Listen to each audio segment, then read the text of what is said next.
Good day, students, grade 12 in particular. Today, I want us to look at this June exam mathematics paper 2 from Gauteng province, at least in a considerable detail. The paper was written today, the 3rd of June 2024, and I don't want to praise the fish for swimming, but the examiner painted most students with the same brush when it comes to analytical geometry. Hence, I want us to chiefly look at it by all definitive account, if not a profound sense. From the best of my knowledge, for you to do trigonometric questions, you had to be stronger than the human being in this question paper. And this is primarily because you had to understand the basis of the question. Otherwise, let us look at this question paper, guys. The first page, you've got the logo of the Gauteng province, and then also how many marks you guys were given to this paper. It was 3-hour paper, 150. You've got your instructions there, and then you have your statistics as usual as the first question. It's largely grade 11, okay, and then you have your OGIF curve there, of which I'm not going to do that. I want us to look at question 3 and question 4, which is largely analytical geometry, and then part 2, I will look at trigonometry of this question paper, and then I also will look at the tree graphs of it in the same video, which will be part 2. Now, this is the trigonometry 2D and the 3D there. And then you have your Euclidean geometry. Okay, your theorems must be well captured there. These are your theorems, guys, from grade 11 as well. And then you have the grade 12 CM. So let us look at the question, actually. Question 3 and 4 as the first part of this paper.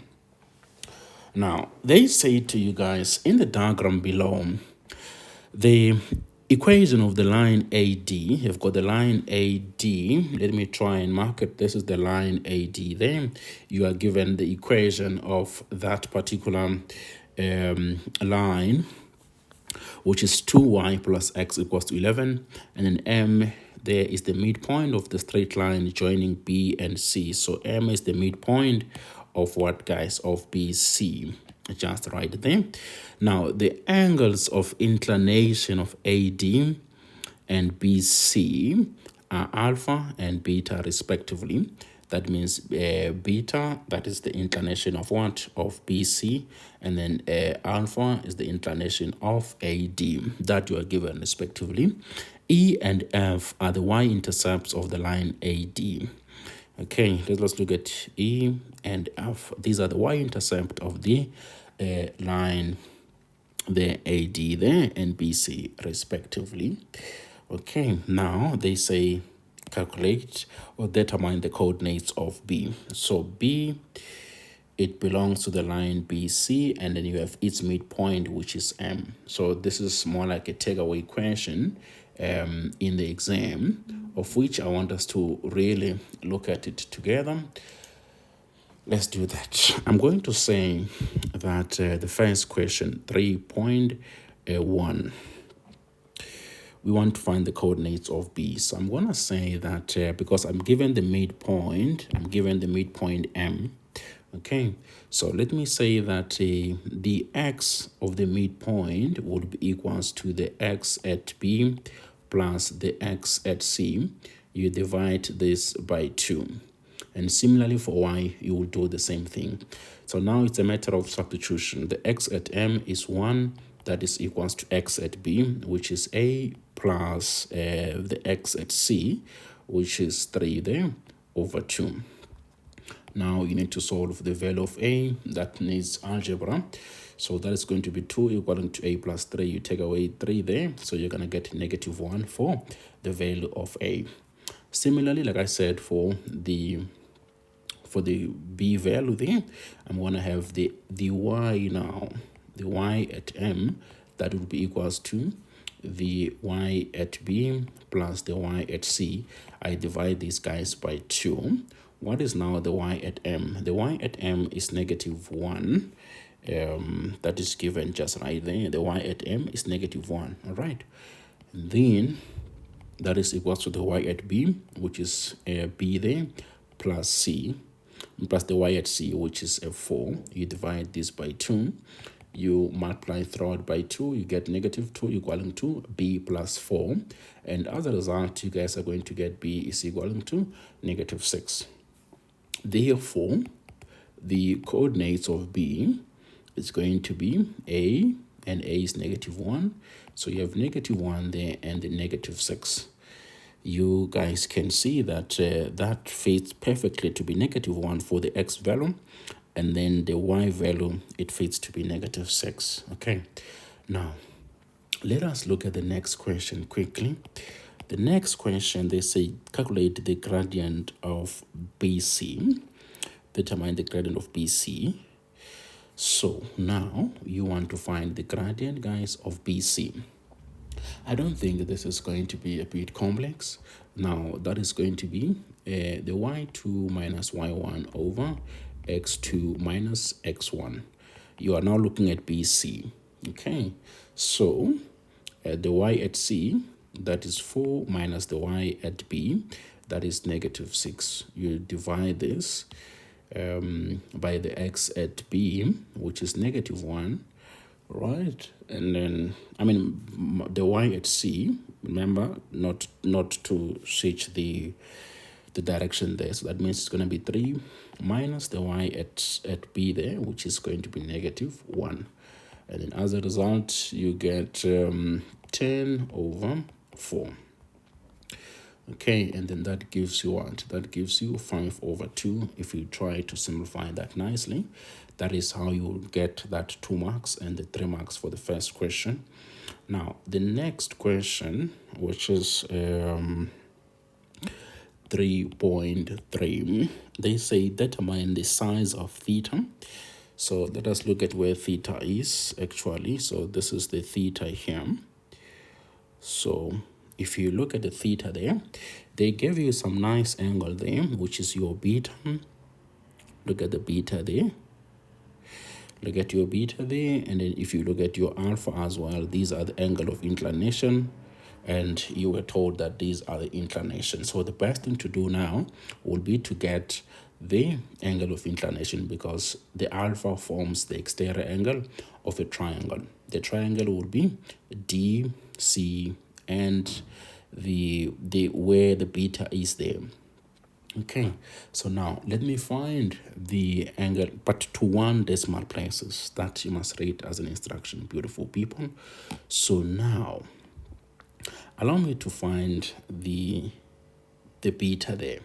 So I'm going to say that tan of the beta, that is equals to the gradient of that line, which in this case is BC. And they ask you to find that particular line previously, which was 5 over 2. Now, that is going to give me, guys, 5 over 2. And then as a result, beta will be equals to the arctangent of that. So that is going to be the arctangent, or the inverse of the tangent of 5 over 2. And then that leaves you guys with what? If you do that nicely on a calculator, I'm just going to type the arctangent of 5 over 2. It gives me 68,198. And then let me just put the dots, because I don't want to make mistakes when it comes to rounding. So just put the dots so that this thing will continue. And then now you need also your alpha. So what is alpha? So alpha, you need the gradient of AD, but you are given the equation of AD. So I'm going to say that the equation of AD, that equation was 2y plus x is equals to 11. That is given there. I'm not sure if you can see that, but that is the equation here. I'm just trying to highlight it. Okay. So now when you come to the side, you can see that therefore y will be equals to negative 1 over 2x plus 11 over 2. Okay, you need to get the gradient of that line, hence you are doing it like that. And then now you get, so because now the gradient is negative there, so you will say that the tangent of alpha, that is going to be equals to the gradient of AD. okay, which is negative 1 over 2. So now, when you are to find the alpha of this, you have to be very careful. So alpha would be equals to the arctangent, because that gradient is negative, and you do not have the inclination of negative. Okay, so this is, it means you're going to have the obtuse of your inclination. I'm going to put plus 180 degrees there. All right, that because it's negative there, you are going to have obtuse. So if you do that nicely, you are going to get a 153,43 there. Just going to put a 4 to show that this guy is going to continue. So now that you have got your alpha and you have got your beta as well, it means that your theta is going to be, let's just put it, because we need to get all the marks. So alpha would be equals to theta plus beta, just like this. You give them a reason. That is the exterior angle of a triangle. This is the exterior angle of a triangle. And then your alpha was 153, 434 equaling to theta. That's what you're looking for. Plus beta, you found that to be 68, something. All right. That is 68, 198. 198. And then as a result, you are going to use calculator to get that nicely, and you get 85,2 degrees. This is the angle. Don't forget to write your degrees. Okay, that's how you will do that question. Well, let us look at the next question. That is 4.4. Determine the equation of the line BC. Okay, so you already have its gradient. So I'm going to say that this is y equaling to 5 over 2, the gradient of BC, x plus c. What is c? BC. So BC, you can use the point, let's use the point M. You can use the point C as one. Remember, if you have got the gradient, you just need at least one point of the line. In this case, there are a lot of points here. You can use B, you can use M, you can use C. Allow me to use the point M. Okay, so I'm going to say at the point M is 1 and negative 1. All right, let's do that. Substitution, y is negative 1 equaling to 5 over 2 into x. X is 1 plus c. And then as a result, you get c is equal to something. Let's just use calculator again. I think it's going to save us. That is 1 minus 5 over 2. So that is, it's a negative number, so it's negative. The common denominator is 2. Okay. So that is going to be 2 minus 5, which is 7 there. That's how you will do that if you don't have a calculator. And then, now, this means that the equation of BC is y equaling to 5 over 2x minus 7 over 2. That's how you will do that question in much of my understanding. Now, the next question, let's see, what is that? The next question, guys, is 3.5. I hope my numbering is correct. So here I wrote 4.4 instead of 3.4. I think the rest is fine. Yes. Now 3.5, they say to us determine the area of the triangle C. Let us look at C. This is C there. C, E, F. So we need to get the area of that triangle. Okay, so let me try and shade this triangle. That is the triangle of interest, I mean to say. So we need to find the area of this triangle. I don't think it's bad. So let's find the area of that triangle. Now, if you guys look at it, if you want to get the marks properly, look at the line EF. So that line EF is a horizontal line like this. Okay, I mean, it's a vertical line like that. And then you also have from F to E, from F to E.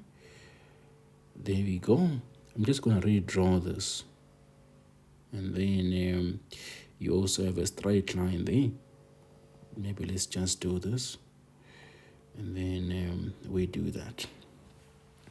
So you have F, and then you have C there. So C, that is 3,4. And then there's a point there which is at E. So the point at E is the y-intercept of AD.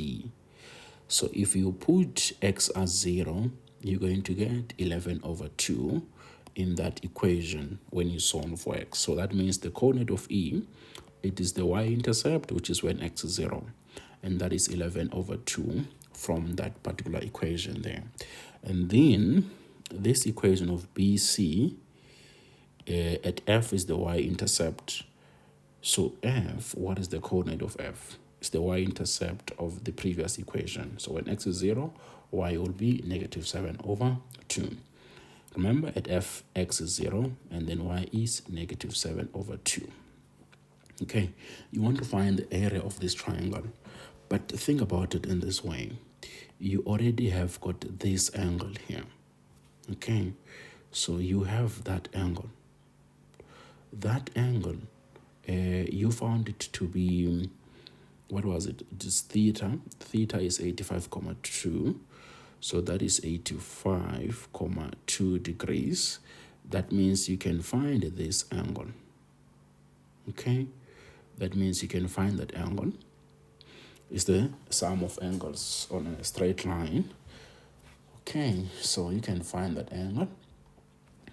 It's sum of angles of a straight line. So that angle is what? That is 180 minus that is 94, let's just use calculators, 8 degrees there. Okay, you get that angle. It's 94. Let me put it properly because I'm not happy about that. It's 94,8 degrees. So that means you need two things here to get the area of a triangle. You need the angle. So the angle is ECF. And what you guys get there? You get 94. You guys get 94,8 degrees there. What is the reason? These are angles on a straight line. These are angles on a straight line. And then you can find the length of EC. You can also find the length of CF like that. So you need to find the length of CF. You have the coordinates. You have everything there. So the length of EC, you get 3 the square root of 5 over 2. You use the distance formula there. The length of CF, same stuff. You guys use the distance formula. And that is going to be 3 the square root of 29 over 2. Okay. So this means that the area of triangle CEF, that is going to be equals to 1 over 2 multiplied by the opposite side. Okay, which in this case would be CE multiplied by, let me just open the brackets, multiply by CF.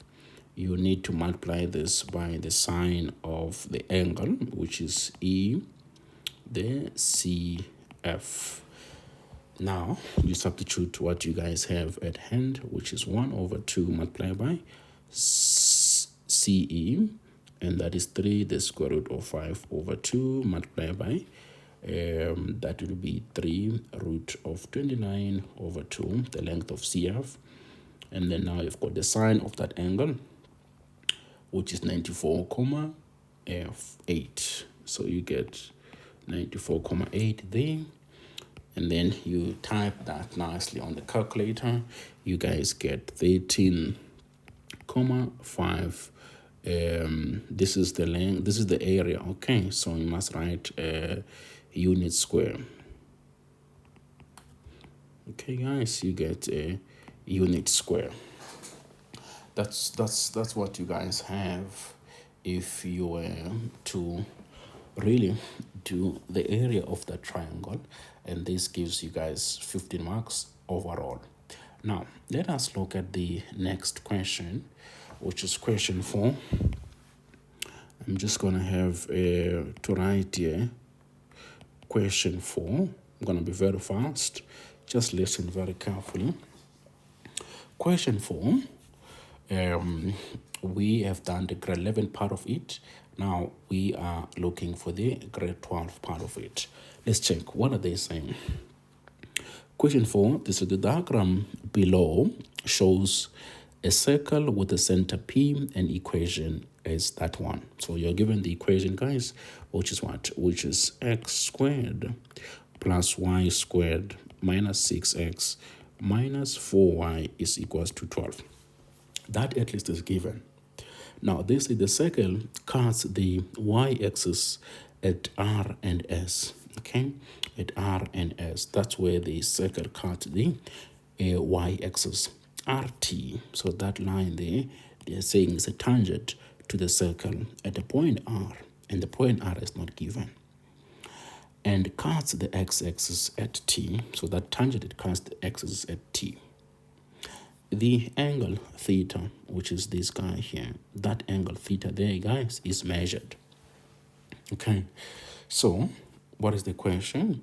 The question is to find the coordinates of P as well as its radius. Okay, so I'm gonna say that 4.1, we have to find the radius and the coordinates of P, which is the center of that. So the best thing to do in such questions is to write the equation in its standard form, which is this format, like x minus a all squared plus y minus b u squared is equals to r squared. How do you get that? You have to complete the square of the problem. Now let's complete the square of this. So we're going to get x squared minus 6x. You complete the square of 6, you get a plus 9 there, and then a plus y squared minus 4y. You complete the square of 4 of negative 4. That gives you positive 4. Okay, it's equals to 12 plus 9 plus 4. So we're adding these two numbers both sides of the equation. Right. As a result, you guys need to complete. This is now a perfect square trinomial. So you get x minus 3, and then you square that, plus y minus 2, and then you square this is equals to 25, the sum of those. So now this tells you and me that therefore the coordinate of P here is going to be 3 and 2 for the center of that. All right, guys. And the radius R, that is going to give you guys 5. So the radius here is 5. Be very careful on that. Hey, that is the radius of the circle, is the square root of the r squared there. Okay, now what is the next question?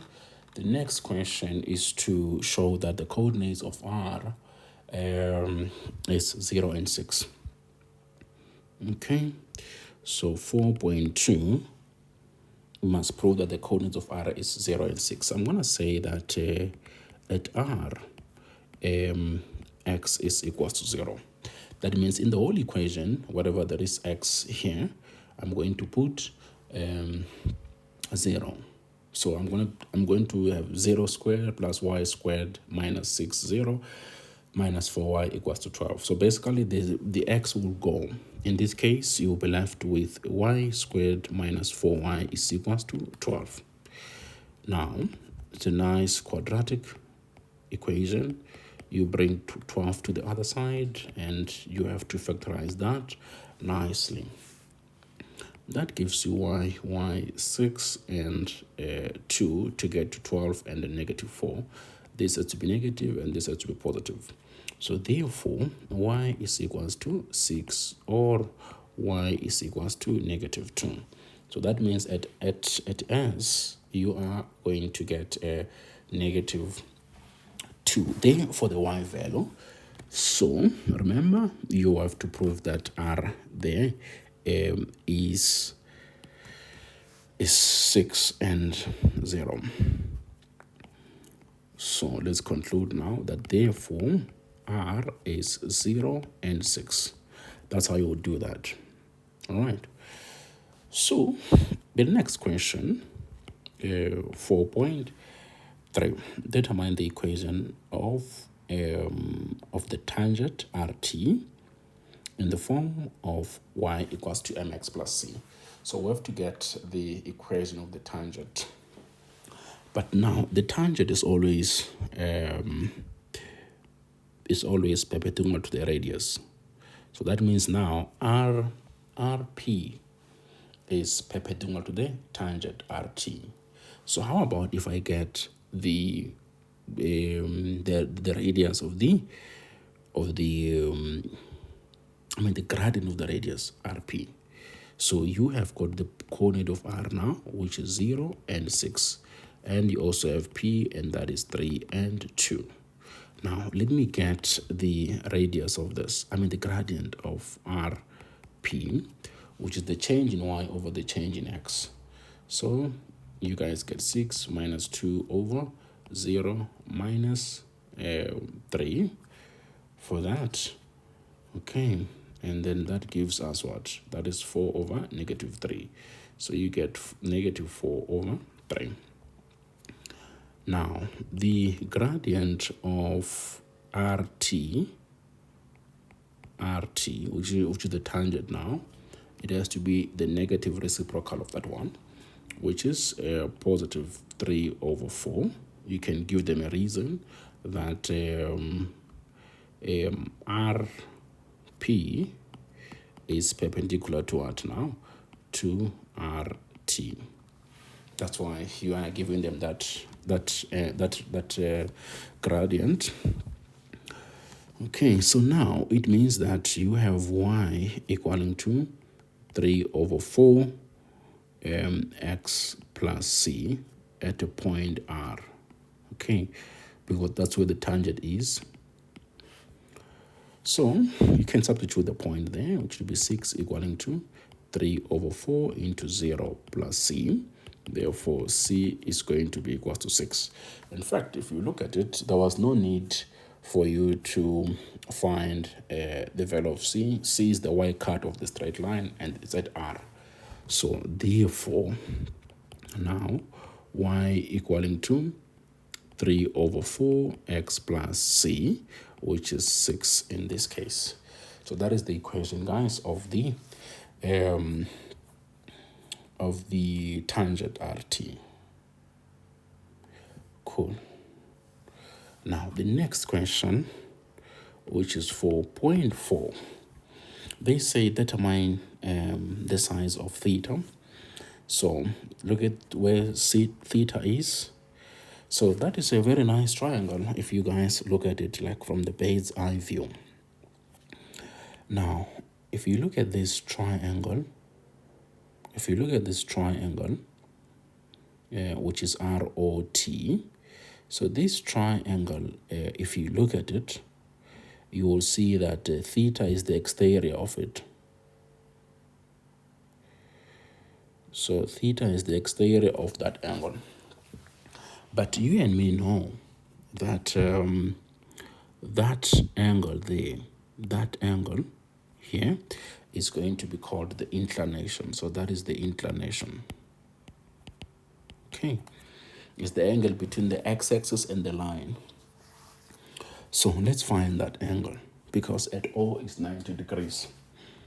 Okay, so let me say that a tangent of R of RT there, and then O, that is equals to the gradient of what? Of RT, which is the tangent one.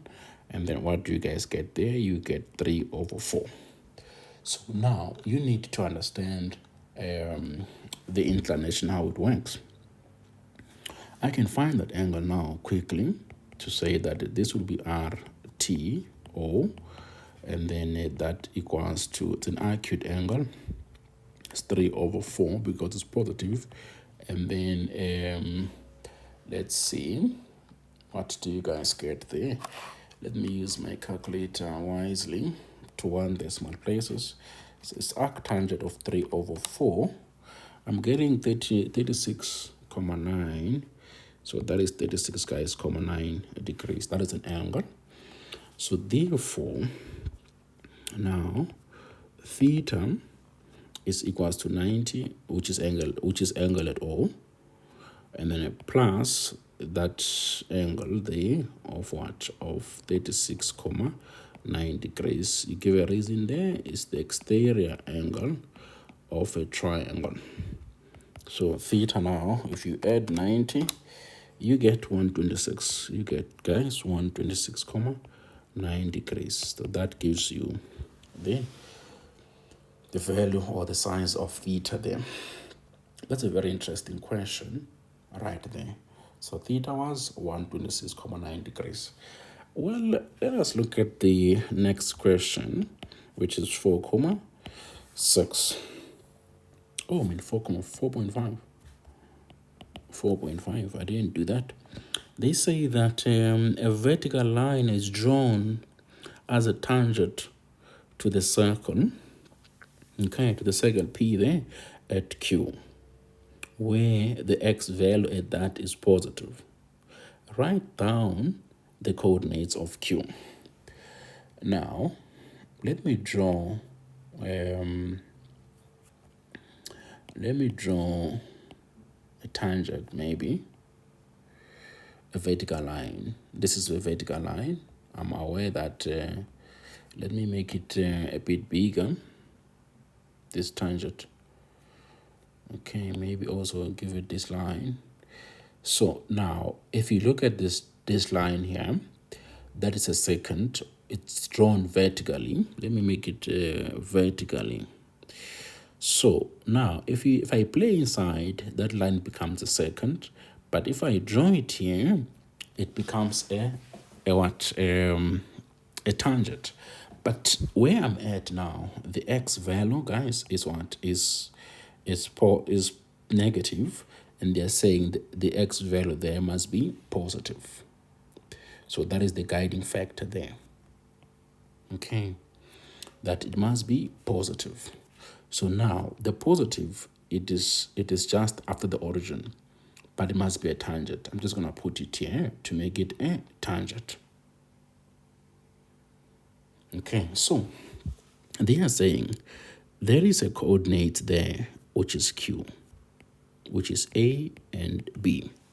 That's the imaginary Q there.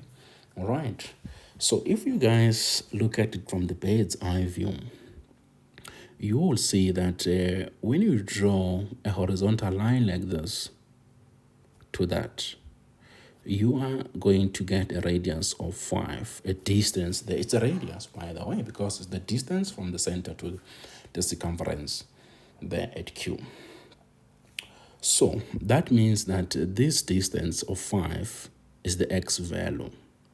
But the circle itself has moved from the origin to what? It has moved to the right by 3 units. Okay. So it has moved to the right. Remember that at P, the coordinates of P, at P is what? Is 3 and 2. So this, it means that the circle has moved to the right by 2 units and move upwards by 2 units. This is 3 units to the right.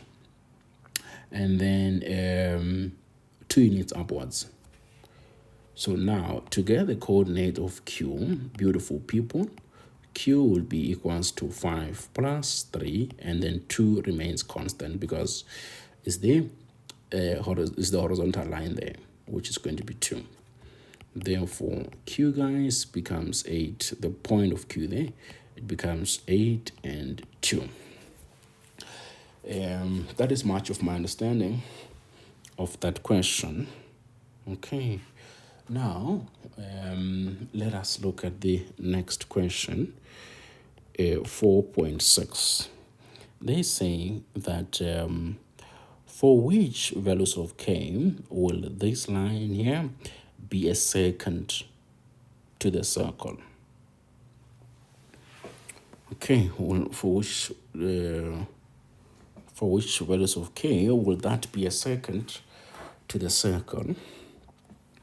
Well, the best thing to do here is to observe that this gradient here of the line, maybe let me just change a column and say, look at this, the gradient of that line is the same as this line here. If you guys look at it, so that tangent has the same gradient as this one. So that means if you want to compare this line here, it means this line is going to be this side. Okay. So now let's think of the tangent, how it behaves. The tangent touches the secant at one point, but the secant touches at once. So they want the values of k for which this line, which is a new line here, will be a secant. So it has to be a secant inside here, because if you look at it now, it's a secant. When I come at r, when I'm at r, it's no longer, it's a tangent. But when I get inside, that means less than 6 there is 6. Now, when I get here, it becomes a tangent. So it means this must be inside. The moment I leave R and the moment I leave the y-intercept of this new line, which is the k, which is what? Which is the k. That's when it becomes a secant. Okay, and I don't know the point there. The point I don't know. So what can I do? I need to get the y-intercept of this line. Okay, so how do you then do that? I don't think it's a crisis. Let's do it together. Okay, let's do this together. So you guys are given the circle. The circle is x squared plus y squared, and then minus 6x minus 4y is equals to 12. And then the line is y equaling to 3 over 4 x plus k. So the best way to do this is to solve this equation simultaneously. Okay, that means this you must substitute into that equation. Let's do that. So we get x squared plus y. Y is 3 over 4 x plus k, and then you square this. Minus 6x minus 4y. Y is 3 over 4x plus k is equals to 12. There. So we need to expand this nicely. We need to clean up this. Okay. So this gives us x squared plus 9 over 16 x squared plus you multiply that by 2, so that has to be 3 over 2. That is 3 over 2 kx or xk, whatever, and then a plus k squared minus 6x, and then minus 3x there, and then that should be minus 4k, and then let's say minus 12 is equals to 0. Let's clean up again. This needs to be cleaned up. And then we get x squared there. In fact, let's group the like terms. This is going to be 1 plus 9 over 16. We get 25 over 16 x squared. And then the one for x, this must give you negative 9x. So plus this as x. Let's group it together. There's going to be 3 over 2k minus 9. This is 9, but I'm going to take x out already. And then plus the k squared minus 4k minus 12 is equals to 0. So that's a very nice quadratic equation. So they are talking about a second. So in a second, the discriminant, which is b squared minus 4ac must be bigger than 0 for a second. Okay, but for the tangent, it must be 0. For not to be a tangent, it will be less than 0. Okay, so let's do that now. We are going to substitute everything and say that should be bigger than 0. It's a very nice mathematics there.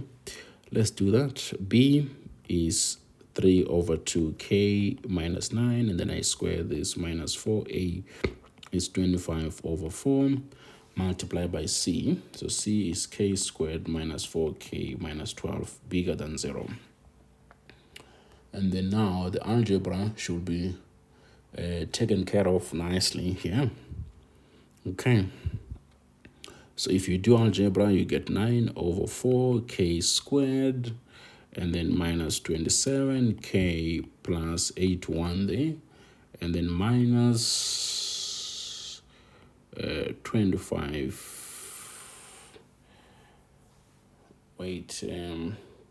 k squared.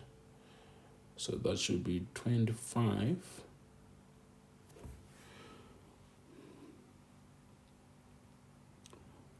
when you multiply that. So for A should be 16. That should be 16 for A, all right? So when this should be 16, guys, I'm just going to put a 16 here. So now this 4 would cancel with that 16 there, and then you have 4 there, okay? And then you get that squared, and then a positive, that should be 25k there. And then the one for 12, it would be plus 75 there, bigger than 0. You group the like terms. It's a nice algebra. You group the like terms, and then you get 9. Let me just do that. 9 over 4, and then minus 25 over 4. I'm getting a negative 4k squared minus 25k plus minus 27k plus 25k, that is negative 2k, and then 81 plus 75, that is plus 156, is bigger than 0. You can divide both sides by 2. I can see this is divisible by 2. It's an even number. So you get 2k squared plus k minus, divide that by 2. So 156 divided by 2, we get negative 78. That is has to be less than 0 now because the inequality there. Okay. And then the best thing to do now would be to factorize that. Okay. And then you get what now? You get 2k. Then you get a k there. And then the factors of 78 is 6 and then 13 to get back to k, because that is going to be 12k and then 13k. Okay. So it's just algebra there. It's just algebra. This has to be positive and this has to be negative. Therefore, the critical values, that is k is equals to negative 13 over 2, or k is equal to 6. You don't need to really draw your things here, this type of things here. You don't really need to do that, in much of my understanding. But you can if you want, but really that is going to be negative 13 over 2 and 6. And that's what you are looking for there. Just think about it there. So therefore, k is in between negative 13 over 2 and 6. That's how I'll do this question. It's a very nice question to the grade 12. It requires you guys to think. That's what you guys have there. Okay, let us look at the next question. And then that is 4.7, the last question. If I made a mistake, you'll comment, okay? And then I'll have to go through it. Now, they say another circle M. So another circle is M. Let's put it down. That circle is x plus 3 all squared plus what? Y plus 2 all squared is equals to 36. Is drawn. Will the circle M touch or cut P, or circle P rather, or will it neither touch nor cut the circle P? Show all calculations to determine your answer. Okay, let's just give them P as well. So P, what was P? P, we found P nicely. Where was P, guys? P was this. It's x minus 3 and minus 2 equals to 25. Okay, so that is x minus 3, you square this, y minus 2, you square that is equals to 25. Okay, that's what you guys have there. So the one we got to test their distances and their radiuses here. Okay, so now let's get the coordinate of the center M, which is going to be -3 and -2. You also need to get the radius of circle M, which is going to be 6 now. And then now the center of P, that is 3 and 2. And then the radius of P, that is going to be 5. Okay, so now let's check the distances here. The distance from M to P, we use a distance formula here. So that is going to be 3 plus 3, you square that's going to be 2 plus 2, you square that. And then as a result, you guys get 36 plus 16. Okay. And then that gives you guys 52. And then you reduce that. 52 is 2, the square root of 13, which is equivalent to 7,21. All right. Now we need to look at their radiuses. So the radius of M plus the radius of P is equals to 5 plus 6, which is equals to 13. Therefore, the distance PM is less than the sum of their radius. Okay, that is the case. If that is the case, it means that the circle M will cut the circle P, but if it was bigger than, it means it will not cut. If it was equal, it will touch the circle. Okay, so you just need to get those little information. Therefore, circle M will cut circle P. That's how I'll do this question. Beautiful people. It was, a long and interesting question paper. I'll look at the trigonometry in part 2 and do the whole of it together with the trig graphs. It was a nice question. And thank you very much, guys, for watching.